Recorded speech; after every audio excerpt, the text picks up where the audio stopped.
Good afternoon everyone. आज हम लोग अपना एमएसएन पोर्शन स्टार्ट करेंगे और कल तक हम लोगों ने सारे डायग्नोस्टिक एवेल्यूशन पढ़ लिए थे और आज हम लोग अपना एमएसएन सिस्टम नर्वस सिस्टम का स्टार्ट करेंगे। और हमारा जो पहला डिजीज़ पोर्शन है वो सबसे बेसिक और सबसे इम्पॉर्टेंट है, जिसको हम लोग आज शुरू करने वाले हैं। तो जिसकी बात कर लेते हैं हम लोग, इंक्रीज्ड इंट्राक्रेनियल प्रेशर। तो जैसा कि आईसीपी के बारे में आप लोग को पता होगा, इंट्राक्रेनियल प्रेशर के बारे में पता होगा, जो कि हमारे किसके थ्रू होता है, सेरेब्रो स्पाइनल फ्लूइड के थ्रू चलता है।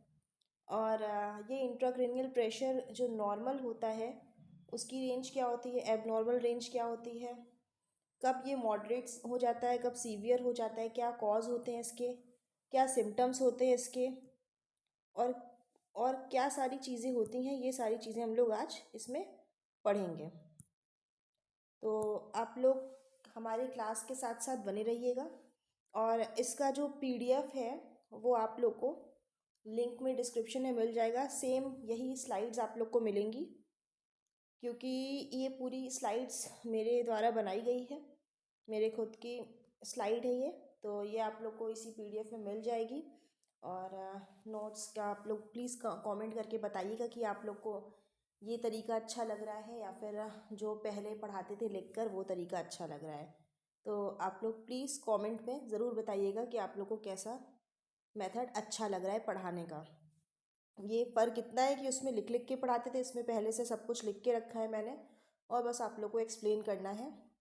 तो आप लोग बताइएगा कि आप लोग को कौन सा मेथड ज़्यादा अच्छा लग रहा है, उसी को हम लोग आने वाली क्लासेस में कंटिन्यू करेंगे। ओके, तो हम लोग स्टार्ट करते हैं आज का टॉपिक अपना, जिसका नाम है इंक्रीज्ड इंट्राक्रेनियल प्रेशर। तो पहली बात तो बात कर लेते हैं कि what is intracranial pressure. Intracranial pressure होता क्या है? जो भी हम लोग के ब्रेन में, हमारे ब्रेन में जो भी सीएसएफ है उसका जो क्या होता है, फ्लो होता है। क्लियर? ये क्या होता है, फ्लो होता है। तो वो जो फ्लो होता है हमारे ब्रेन में, क्रेनियम बोन में, तो उसी के प्रेशर को क्या बोलते हैं हम लोग, इंट्राक्रेनियल प्रेशर बोलते हैं, जिसकी नॉर्मल रेंज क्या है, 5 से 15 mm ऑफ Hg क्या है इसकी, एक नॉर्मल रेंज है। क्लियर? ये यहाँ पे लिखा हुआ है, इसकी जो नॉर्मल रेंज है वो क्या है, 5 से 15 mm ऑफ Hg इसकी नॉर्मल रेंज है। और अगर 15 mm ऑफ Hg से ज़्यादा होता है तो वो क्या कहलाएगा, इंक्रीज्ड आईसीपी वो कहलाएगा। क्लियर? तो एक तो ये बात हो गई इंट्राक्रेनियल प्रेशर। कब इंक्रीज्ड कहेंगे, जब 15 mm ऑफ Hg से ज़्यादा हो तब उसे हम लोग क्या कहेंगे, इंक्रीज्ड कहेंगे। क्लियर? अब बात कर लेते हैं हम लोग माइल्ड, मॉडरेट और सीवियर की। तो कब कहेंगे माइल्ड, कब कहेंगे मॉडरेट और कब कहेंगे सीवियर। ये सीवियर है।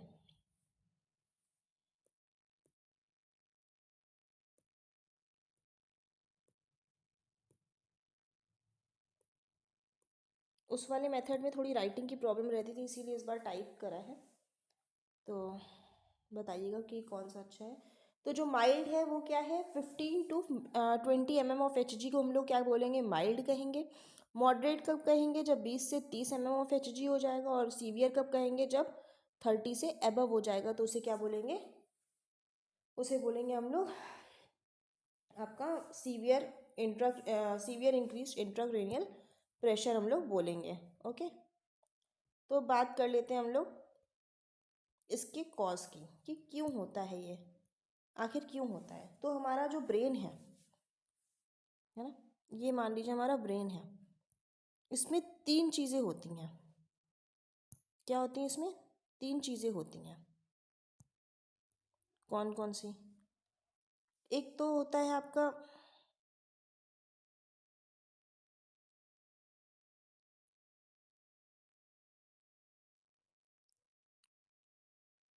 ब्लड,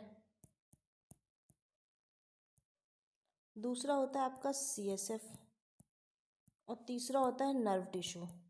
तो 3 चीज़ें रिस्पॉन्सिबल होती हैं हमारे ब्रेन में। क्लियर? अब कैसे होती तीनों चीज़ें, इसकी हम लोग बात कर लेंगे। तो अब जैसे पहले मान लेते हैं नर्व टिश्यू प्रॉब्लम क्या होती है। जैसे मान लीजिए हमारे ब्रेन में क्या हो गया, एक ट्यूमर हो गया, ठीक है, या फिर कोई इन्फेक्शन हो गया, तो वो क्या करेगी, ग्रोथ करेगी, उसकी क्या होगी, उसकी ग्रोथ होगी। फिर क्या होगी, जब ग्रोथ होगी, यहाँ पे मान लीजिए आपका सेल है, इसमें क्या हो गया, ट्यूमर हो गया, तो यहाँ पे क्या करेंगी, सेल्स ग्रोथ करेंगी। जब यहाँ पे सेल्स ग्रोथ कर रही तो क्या होगी, इसकी हाइपरट्रॉफी होगी, यानी क्या होगा, इसका साइज, और इसका साइज क्या होगा, बढ़ जाएगा, इसका साइज बढ़ेगा। जब इसका साइज बढ़ेगा तो यहाँ पे जो आपका ब्रेन है, इसमें क्या होगा, एक प्रेशर जनरेट होगा। क्लियर, क्या होगा, यहाँ पे प्रेशर जनरेट होगा, जिसकी वजह से क्या होगा, आईसीपी का फ्लो क्या होगा, बढ़ेगा, यानी कि सीएसएफ का फ्लो क्या हो जाएगा, बढ़ जाएगा, और आपका जो इंट्राक्रेनियल प्रेशर है वो क्या होगा, बढ़ जाएगा। तो ये हो गई इसकी बात, नर्व टिश्यू प्रॉब्लम की बात। अब दूसरी बात आती है ब्लड की। तो ब्लड में क्या होता है, सेम चीज़ है, अगर कोई मान लीजिए कि आपकी हेड इंजरी हो गई या फिर कोई हैमरेज हो गया, तो क्या होगा, वहाँ पे क्लॉट्स होंगे, क्लॉट्स होंगे तो क्या होगा, वहाँ पे क्या होगा, सीएसएफ का प्रेशर बढ़ जाएगा। तो ये आपका क्या है, इंक्रीज्ड आईसीपी का रीजन है। दूसरा बात कर लेते हैं सीएसएफ प्रॉब्लम की। सीएसएफ में क्या होता है, तो भाई सीएसएफ में है, ये है प्रेशर कब बढ़ेगा, या तो क्या हो, सीएसएफ का जो प्रोडक्शन है वो क्या हो, बढ़ जाए। क्लियर, या तो उसका जो एब्जॉर्प्शन है वो क्या हो जाए, डिक्रीज हो जाए, तो क्या होगा, उसका जो है प्रेशर बढ़ेगा। और या फिर क्या हो, ऑब्स्ट्रक्शन आ जाए सीएसएफ के फ्लो में, यानी कि मान लीजिए ये आपका सीएसएफ है, ये ड्रेन आउट हो रहा है, और यहाँ पे क्या आ जाए, कोई ऑब्स्ट्रक्शन आ जाए, तो क्या होगा, यहाँ पे वो क्या करेगा, प्रेशर को बढ़ाएगा। तो यही आपका क्या है, कॉजेज़ हैं, यही सारे आपके कॉजेज़ हैं इंक्रीज इंट्राक्रेनियल प्रेशर के, कि क्यों आपका हाँ प्रेशर जो है वो इंक्रीज हो रहा है सीएसएफ का। क्लियर। तीसरी बात कर लेते हैं हम लोग साइन और सिम्टम्स की, कि क्या क्या साइन और सिम्टम्स होते हैं आपके इंक्रीज्ड आईसीपी के। यानी कि मान लीजिए अगर किसी इंसान का इंट्राक्रेनियल प्रेशर बढ़ गया है, तो आखिर उसमें क्या क्या साइन दिखाई देंगे। तो सबसे पहले बात कर लेते हैं सबसे मोस्ट अर्ली सिम्टम कौन कौन से हो सकते हैं। तो तीन लोग होते हैं, एक होता है आपका एडल्ट, एक होता है आपका चाइल्ड, एक होता है इन्फेंट। तीनों में थोड़ा ये अलग अलग हैं कि सबसे पहला सिम्टम कौन सा दिखाई देगा। अगर एडल्ट में इंट्राक्रेनियल प्रेशर यानी कि आईसीपी आपका बढ़ जाए, क्लियर, अगर आईसीपी बढ़ जाता है तो क्या होगा, आपका ऑल्टर्ड लेवल ऑफ कॉन्शियसनेस होगा, यानी कि उसको क्या होगी, कन्फ्यूजन हो जाएगी। क्लियर, क्या होगी, उसको कन्फ्यूजन होगी, उसको कुछ समझ नहीं आएगा कहाँ पे है क्या है, उसका लेवल ऑफ कॉन्शियसनेस क्या होगा, डिफेक्ट आ जाएगा। ठीक है, एलओसी क्या हो जाएगी, उसकी ऑल्टर्ड हो जाएगी। अब चाइल्ड में बात कर लेते हैं, तो चाइल्ड में क्या होगा, प्रोजेक्टाइल वॉमिटिंग होगी। क्लियर, प्रोजेक्टाइल वॉमिटिंग होगी, यानी कि उसे बहुत तेज़ी से उल्टी होना शुरू हो जाएगी अगर चाइल्ड में इंट्राक्रेनियल प्रेशर बढ़ा होगा। तीसरी बात कर लेते हैं हम लोग इन्फेंट की। तो इन्फेंट में अगर इंट्राक्रेनियल प्रेशर बढ़ा होगा तो क्या होगा, इन्फेंट यानी कि 1 साल से कम बच्चे में, तो उसका जो फॉन्टेनहेल है, यानी कि अगर जो मान लीजिए इसके सिर के जो फॉन्टेनहेल है वो क्या होता है, नॉर्मली डिप्रेस्ड रहते हैं, लेकिन अगर क्या होगा, प्रेशर बढ़ेगा तो क्या होगा, ये बल्ज कर जाएंगे। क्या होंगे, ये बल्ज कर जाएंगे। तो इन्फेंट में क्या होगा, बल्जिंग फॉन्टेनेल आ जाएगा। क्लियर, फॉन्टेनेल्स क्या होंगे, बल्ज आउट हो जाएंगे। अदर सिम्टम्स कौन कौन से हो सकते हैं, अर्ली एनोरेक्सिया नर्वोसा वॉमिटिंग, ये सबसे कॉमन है, ये तो होता ही होता है। और ये किसका अर्ली सिम्टम है, ये आपकी लिथियम की टॉक्सिसिटी का भी अर्ली सिम्टम होता है। और क्या होगा, हेडेक होगा उसको, फीवर आएगा, और प्यूपल रिफ्लेक्स होंगे वो क्या होंगे, एबनॉर्मल हो जाएंगे। क्लियर, तो ये क्या है, आपके अर्ली सिम्टम्स हैं। अब बात कर लेते हैं लेट सिम्टम्स की। तो लेट सिम्टम्स कौन कौन से हो गए, एक तो आपका हो गया अटैक्सिया हो गया। क्लियर, यानी कि जो मूवमेंट है बॉडी के वो क्या होंगे, इनकोऑर्डिनेट होंगे। क्लियर, फिर होगा आपका पेपिलो एडिमा, यानी कि जो ऑप्टिक डिस्क है, आपकी आंखों की जो ऑप्टिक डिस्क है उसमें क्या होगी, स्वेलिंग आ जाएगी। ये क्या होता है, एक हॉलमार्क साइन होता है किसका, इंक्रीज्ड आईसीपी का, ये आपका हॉलमार्क साइन है। और क्या होगा, सन सेटिंग डाउन सिंड्रोम हो जाएगा, यानी कि जो आपकी आइरिस है वो क्या होगी, यहाँ पे डाउन हो जाएगी, जिसको सनसेट आई भी बोलते हैं, और ये क्या होता है, चिल्ड्रन में मोस्ट कॉमन होता है। और तीसरा बात कर लेते हैं हम लोग, जो मोस्ट इंपॉर्टेंट है, कुशिंग ट्राइड। कुशिंग ट्राइड में क्या होता है, कुशिंग ट्राइड में 3 चीज़ें आपकी होती हैं। ये एक आपका सिम्टम है, आपसे क्वेश्चन पूछा जा सकता है, what is not comes under the Cushing tried, ऐसे करके क्वेश्चन आ सकता है, तो आप बता सकते हैं। तो उससे पहले जान लेते हैं कि कुशिंग प्राइड में आता क्या क्या है। तो कुशिंग प्राइड जो है वो किसको इंडिकेट करता है कि आपका आईसीपी क्या है, बढ़ गया है। तो अब उसमें क्या क्या चीज़ें आती हैं। अगर जो आपका सिस्टोलिक बीपी है वो क्या होगा, बढ़ जाएगा। क्लियर। एसबीआई से आप याद कर लीजिए इसको, किससे याद कर लीजिए, एसबीआई से याद कर लीजिए, स्टेट बैंक ऑफ इंडिया से। ये एक्चुअल में स्टेट बैंक ऑफ इंडिया नहीं है, ये क्या है, जो आपका सिस्टोलिक बीपी है वो क्या होगा, बढ़ जाएगा। पल्स आपकी क्या होगी, घट जाएगी, यानी कि आपको क्या हो जाएगा यहाँ पे, ब्रेडी कार्डिया, जिसको एसबीआई से लोग बात कर रहे हैं। तो यहाँ पे आपका क्या आ जाएगा, ब्रेडी कार्डिया हो जाएगी। और जो इस रेस्पायरेशन है वो क्या होगी, इम्पेयर्ड हो जाएगी। क्लियर। रेस्पायरेशन होगी वो क्या होगी आपकी, इम्पेयर्ड हो जाएगी। इसीलिए से क्या बोलेंगे, एसबीआई से स्टोलिक बीपी बढ़ेगा, पल्स आपकी कम होगी तो क्या होगा, ब्रेडिकार्डिया होगा, और आपका जो रेस्पायरेशन है वो इम्पेयर्ड होगा, तो वो क्या कहलाएगा, एसबीआई सिम्टम आपका कहलाएगा कुशिंग प्राइड का। तो एसबीआई ट्रिक से आप कुशिंग प्राइड को याद कर सकते हैं कि ये क्या है। नेक्स्ट बात कर लेते हैं हम लोग इसके डायग्नोसिस की, कि अगर आपका आईसीपी बढ़ेगा तो क्या क्या डायग्नोसिस करेंगे आप लोग। तो फिजिकल एग्जामिनेशन होगा ही होगा, सिटी स्कैन एमआरआई स्कैन होगा ही होगा, और नॉन इन्वेसिव आईसीपी जो है आपका मॉनिटरिंग करेंगे, और कैथेटर को डायरेक्ट अंदर डालेंगे, और इंट्राक्रेनियल प्रेशर को क्या करेंगे हम लोग, असेस करेंगे। क्लियर। अब उस अगर हम लोग इन्वेसिव डायग्नोसिस करेंगे तो क्या करेंगे, एक वायर अटैच करेंगे मॉनिटर से, और उसको क्या करेंगे हम लोग, डालेंगे, कहाँ डालेंगे, बिटवीन द वेंट्रिकल्स में उसके वायर्स को हम लोग डालेंगे। क्लियर। तो इससे हम लोग पता लगा सकते हैं कि आईसीपी बढ़ा है कि नहीं बढ़ा है। तो ये तो बात हो गई आपकी डायग्नोसिस की, और सिटी स्कैन और एमआरआई से आपका कंफर्मेशन हो जाता है। इससे क्या हो जाता है, कंफर्मेशन हो जाता है आपका। क्लियर। नेक्स्ट हम लोग बात कर लेते हैं ट्रीटमेंट की। तो ट्रीटमेंट में हम लोग बात कर लेते हैं इंक्रीज आईसीपी का। सबसे पहले सर्जिकल मैनेजमेंट की बात कर लेते हैं कि हम लोग कैसे सर्जरी से, बाय सर्जरीज को क्लियर कर सकते हैं, ठीक कर सकते हैं। तो सर्जरी से कैसे ठीक कर सकते हैं, तो देखिए सर्जरी से क्या होता है, जो आपका एक आता है वेंट्रिकुलो पेरिटोनियम शंट। क्लियर। अब इसमें क्या होता है आपका, वेंट्रिकुलो पेरिटोनियम शंट में क्या होता है आपका,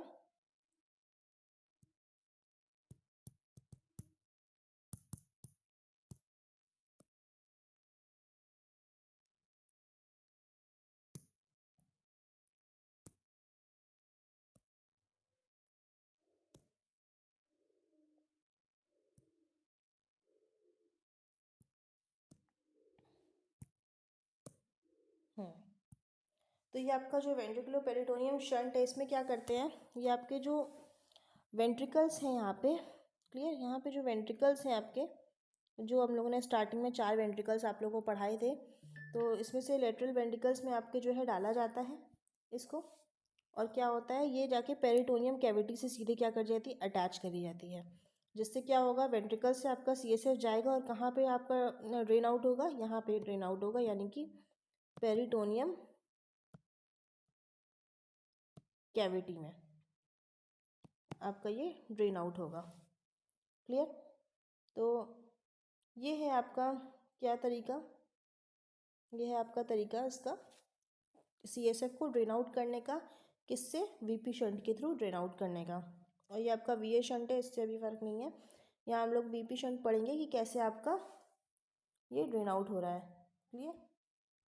तो अब बात कर लेते हैं हम लोग आगे एक्स्ट्रा वेंट्रिकुलर ड्रेन की, ईवीडी की।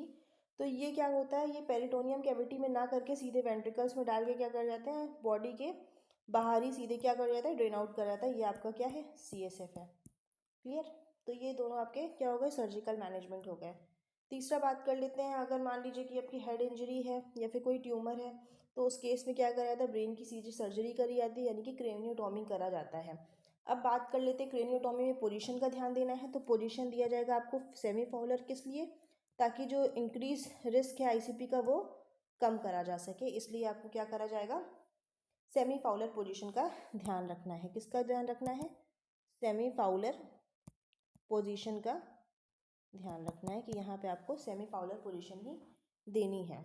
नेक्स्ट बात कर लेते हैं हम लोग मेडिकल मैनेजमेंट की। इसका मेडिकल मैनेजमेंट क्या होगा, तो मेडिकल मैनेजमेंट जो है इसका वो क्या होगा, ऑस्मोटिक डायरेटिक देंगे 20% मैनेटोल, और इसमें क्या करेंगे हम लोग, यूरिन आउटपुट को आवरली असेस करेंगे। असेस किसको करेंगे? यूरिन आउटपुट को आवरली असेस करेंगे। और क्या देंगे? कॉर्टिकोस्टेरॉइड देंगे। कॉर्टिकोस्टेरॉइड स्टेरॉइड के एंटी इन्फ्लेमेटरी के साथ देंगे हमेशा, ताकि पेप्टिक अल्सर को प्रिवेंट किया जा सके। अब बात कर लेते हैं हम लोग इंजेक्शन पीसीएम क्यों देंगे। तो देखिए यहाँ पे हम लोग इंजेक्शन पीसीएम इसलिए दे रहे हैं क्योंकि जैसे फीवर अगर आपको आता है, फीवर रिड्यूस करने के लिए, क्योंकि मान लो अगर फीवर आ गया, ठीक है, अगर मान लीजिए फीवर आ गया तो क्या होगा, बॉडी की जो मेटाबॉलिक डिमांड है वो भी क्या होगी, इंक्रीज़ हो जाएगी। क्लियर?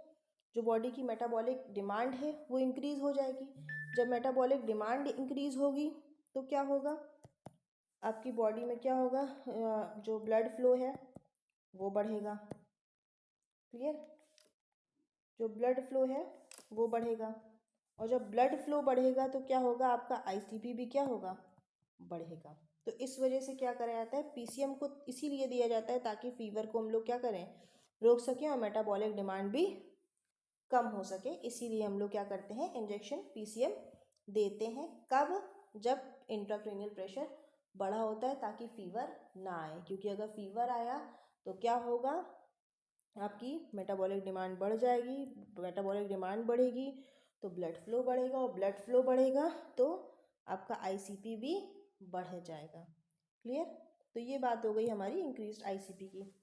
अब बात कर लेते हैं हम लोग नर्सिंग मैनेजमेंट की। नर्सिंग मैनेजमेंट क्या क्या करेंगे, तो ये बहुत इम्पॉर्टेंट है कि किसी भी चीज़, किसी भी डिज़ीज़ की हम लोग अगर बात करते हैं तो उसके बाद हम लोग उसकी नर्सिंग मैनेजमेंट की ज़रूर बात कर लेते हैं कि क्या क्या उसके नर्सिंग मैनेजमेंट हो सकते हैं। तो नर्सिंग मैनेजमेंट की बात कर लेते हैं। तो सबसे पहले क्या हम लोग करेंगे, पेशेंट की पोजीशन को मेंटेन करेंगे। उसको क्या करेंगे, एक सेमी फाउलर पोजीशन देंगे। क्या करेंगे, उसको एक सेमी फाउलर पोजीशन देंगे। अब सेमी फाउलर पोजीशन क्यों दिया जाएगा, क्योंकि ताकि क्या हो, उसके जो आईसीपी का रिस्क हो क्या हो, कम हो सके। इसीलिए ये तो फाउलर हो गई। सेमी फाउलर पोजीशन आप लोग अगर जानते होंगे वैसे कैसी होती है, लेकिन एक बार आप लोग इसमें भी देख लीजिए।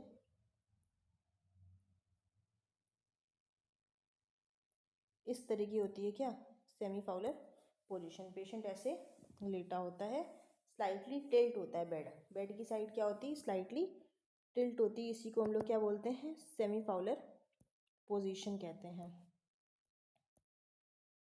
क्लियर? ये हो गई आपकी सेमी फाउलर पोजीशन। और सक्शन ज़रूर करेंगे, सक्शन करेंगे, लेकिन कभी भी सक्शन 10 सेकेंड से ज़्यादा नहीं करेंगे, ये चीज़ ध्यान रखना है। और आपको अवॉइड क्या करना है, स्नीजिंग, कफिंग और वेल्सुलर मैन्युअल को अवॉइड करना है। क्यों अवॉइड करना है, क्योंकि ये आईसीपी को क्या करेगा, बढ़ा देता है। इसलिए इसको हमेशा क्या करेंगे, रिस्ट्रिक्ट करेंगे, अवॉइड करेंगे। और इन्वायरमेंटल स्टिमुलेशन को भी क्या करना है, कम रखना है, ताकि आईसीपी ना बढ़े आपका। और O2 लेवल है वो क्या करना है, हमेशा 100% मेंटेन करके रखना है, ताकि मेटाबॉलिक डिमांड ना बढ़े। और मेटाबॉलिक डिमांड नहीं बढ़ेगी तो ब्लड का फ्लो भी नॉर्मल रहेगा। और आपका ब्लड का फ्लो नॉर्मल रहेगा तो क्या होगा, आपको बताया था, अगर ब्लड का फ्लो नॉर्मल रहेगा तो आपका क्या होगा, आईसीपी भी क्या रहेगा, नॉर्मल रहेगा। आईसीपी भी नॉर्मल रहेगा। और CO2 लेवल भी क्या होनी चाहिए, 32 से 35 ही % होनी चाहिए, ज़्यादा नहीं होनी चाहिए। सेम चीज़ अगर ज़्यादा होगी तो क्या करेगा, उसको कंपनसेट होगा, फिर आपका मेटाबॉलिक एसिडोसिस या एल्कलोसिस हो सकता है कम ज़्यादा में। और कॉन्स्टिपेशन अवॉइड करना है, क्योंकि अगर मान लो कॉन्स्टिपेशन हो गया, उसने स्टूल पास किया, फिर वो प्रेशर लगाएगा तो वो प्रेशर उसके क्या होगा, नीचे से जाके क्या होगा, ब्रेन में लग जाएगा। तो फिर ब्रेन में क्या होगा, ब्रेन में प्रेशर लगेगा तो क्या होगा, आईसीपी आपका बढ़ जाएगा। इसलिए कॉन्स्टिपेशन को अवॉइड करने के लिए क्या देंगे हम लोग, लैक्सेटिव्स दे सकते हैं। क्लियर? और क्या होना है, मॉर्फिन और आपके ओपॉइड्स को अवॉइड करना है। क्लियर? मॉर्फिन और ओपॉइड्स को अवॉइड करना है। क्यों अवॉइड करना है, ताकि रेस्पिरेटरी डिप्रीवेशन ना हो, यानी कि आपके जो सांस लेने की क्षमता है उसमें कोई दिक्कत ना आए। क्योंकि मॉर्फिन एक बहुत ही स्ट्रॉन्गेस्ट ओपॉइड है, जो कि क्या इसका साइड इफ़ेक्ट हो सकता है, आपका रेस्पिरेटरी डिप्रेशन, इसका क्या हो सकता है, सीरियस साइड इफ़ेक्ट हो सकता है। इसीलिए आपका इंक्रीज आईसीपी में हेडेक वगैरह के दौरान आपको मॉर्फिन नहीं देनी है। ठीक है, मॉर्फिन नहीं देनी है। क्यों नहीं देनी है? क्योंकि ये क्या कर सकता है, रेस्पिरेटरी डिप्रेशन को कॉज कर सकता है। इसीलिए स्ट्रिक्टली मॉर्फिन को मना किया जाता है कि मॉर्फिन नहीं देनी है। क्लियर? आप कोई और एनाल्जेसिक दे सकते हैं और एंटी इन्फ्लेमेटरी दे सकते हैं, लेकिन ओपॉइड्स में आपको मॉर्फिन बिल्कुल भी नहीं देनी है, क्योंकि ये क्या कर सकता है, खतरा पैदा कर सकता है और आपके मतलब लंग फेलियर भी कर सकता है, रेस्पिरेटरी फेलियर भी तुरंत तुरंत कर सकता है, इसीलिए आपको नहीं देना है। So class, this is all about today's topic and today's class. आज एक ही टॉपिक पढ़ाएंगे, क्योंकि मैं जानना चाहूँगी आपका फीडबैक कि आपको कैसा अच्छा लग रहा है। इस मेथड से ज़्यादा अच्छा लग रहा है ये जो हमारा पुराना मेथड था लिख के पढ़ाने वाला, वो अच्छा लग रहा है? आप लोग प्लीज़ कमेंट में बताइएगा ज़रूर कि आपको कौन सा मेथड ज़्यादा अच्छा लग रहा है, क्योंकि इसमें मैंने कुछ भी लिखा नहीं, ऑलरेडी मैं सब कुछ टाइप करके लाई थी, स्लाइड्स बना के लाई थी पावर पॉइंट पे। तो बताइएगा कि इसमें भी मेहनत बहुत लगती है, लेकिन इसमें ये है कि आपका टाइम बच जाता है और आपको काफ़ी सारे टॉपिक्स कवर हो जाते हैं इसमें। लेकिन अगर आप लोग को वो टॉपिक वही अच्छा लग रहा है कि हम लिख लिख के पढ़ाएं आपको, तो हम आप लोग को लिख लिख के भी पढ़ा देंगे, उसमें कोई प्रॉब्लम नहीं है। पर आप लोग प्लीज़ अगर वीडियो को देखते हैं तो प्लीज़ आप लाइक कमेंट शेयर ज़रूर करिए और कमेंट करके बताइए कि आपको क्लास कैसी लगी। क्लियर? तो यही आपका आज का टॉपिक है। कल हम लोग मेनिंजाइटिस पढ़ेंगे और एक दो डिजीज़ और कवर करेंगे जल्दी जल्दी, और जल्दी जल्दी इन द सेंस आराम से। फिर हम लोग फिर हम लोग इसके कुछ क्वेश्चंस डील आउट करेंगे और फिर आपका ये पोर्शन कंप्लीट हो जाएगा, पूरा नर्वस सिस्टम कंप्लीट हो जाएगा, फिर हम लोग फार्मा को कवर करेंगे पूरा। तो यही आपका आज का टॉपिक है और आप लोग प्लीज़ इसके नोट्स बना लीजिएगा अपने हाथों से, वो बहुत ही बेनिफिशियल रहेंगे आपको। So thank you class.